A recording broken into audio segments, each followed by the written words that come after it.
GPU.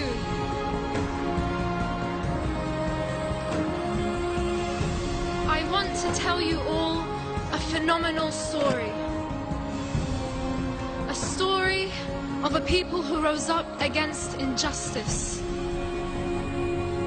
A story of a people who rose up against injustice so that you and I can live a dignified existence. This is the story of R4BIA.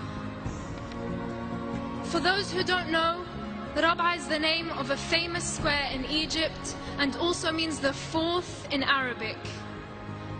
And R4BIA, brothers and sisters, is where our story begins. On the 3rd of July 2013, Egyptians woke up to the shocking news that a military coup had taken place in their beloved country. A coup overthrowing Egypt's first democratically elected Egyptian civilian president. The same coup that shut down various channels that existed to show the other opinion, that existed to show the real face of a military coup. A military coup throwing Egypt back decades away from its newfound democracy. And this is where the heroes of our story come in. Egyptians from all walks of life risked their lives and decided that enough was enough. They gathered peacefully in the R4BIA Square and in all the cities and squares of Egypt for over 48 days. Why? Because they believed in freedom, they believed in democracy, and they believed in justice. R4BIA was a spectacular example of peace and unity. I want you to imagine doctors, sheikhs, students, women, men and children just like you and I protesting every day under the blistering Egyptian sun. Their stomachs rumbling with a long day's fast through the whole month of Ramadan. Their feet aching, throats parched from chanting, their voices hoarse, but above all, with a dignified smile on their faces. Because they were standing up for the truth. Because they believed in a better tomorrow.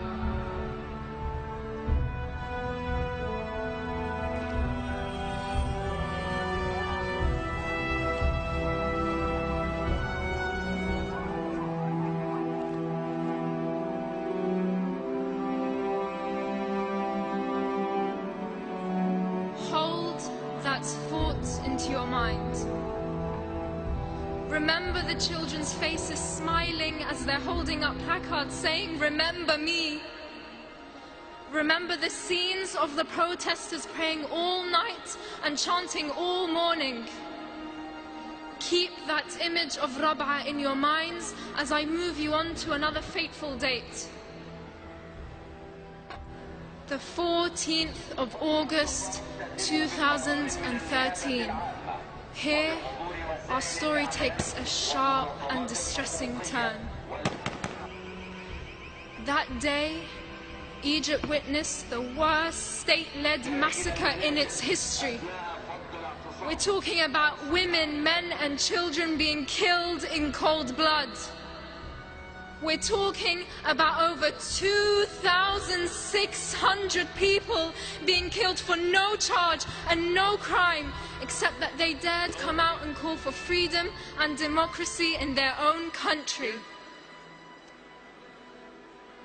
It was a day that marked the complete massacre and annihilation of any form of freedom and democracy in Egypt and any of its supporters.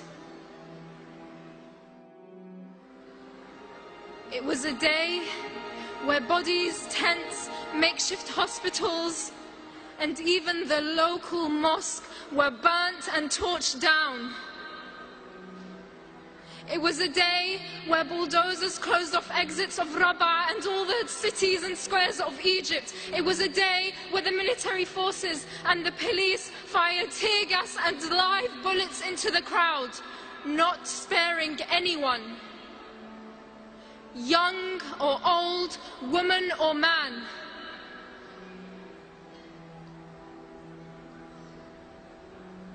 I want you to imagine a student who always came first in their class, who always kept Egypt's minds in their future, waking up for another day of protest, kissing their parents, brothers and sisters goodbye, not knowing it would be for the very last time. I want you to remember a man named Ahmed Asim, a man who came to convey and portray the truth through the lens of his camera. The camera that filmed his own death. I want you to feel the despair his family had felt, to replay and replay and replay his last video, wondering and asking why and what he'd done to be killed. I want you to feel the pain of the oldest grandfather who slept on Egypt's tarmac and used the pavement as his pillow, standing up to protest. Why? Because he wouldn't let his children and grandchildren live through the 60 years of oppression, humiliation and injustice he had to live through. I want you to know of the mother who came to protest together with her 17-year-old daughter. That day, she only left with her daughter's body. She was shot not once, not twice, but 3 times. These are not just numbers. We are not just numbers.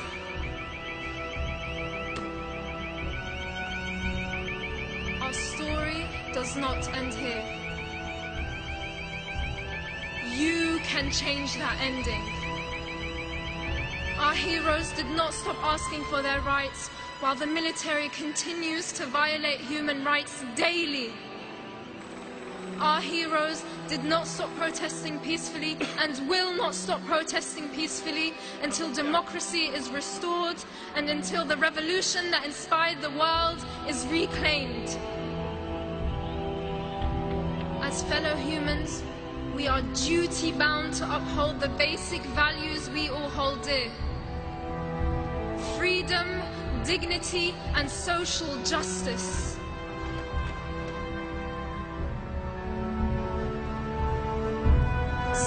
I urge you to write to your local MPs, attend demonstrations, and raise awareness in your schools and universities.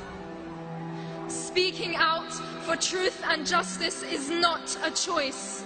It is an obligation and a responsibility amongst each and every one of us. Because today here at GPU and the rest of the world, we are all Rabaa. Thank you.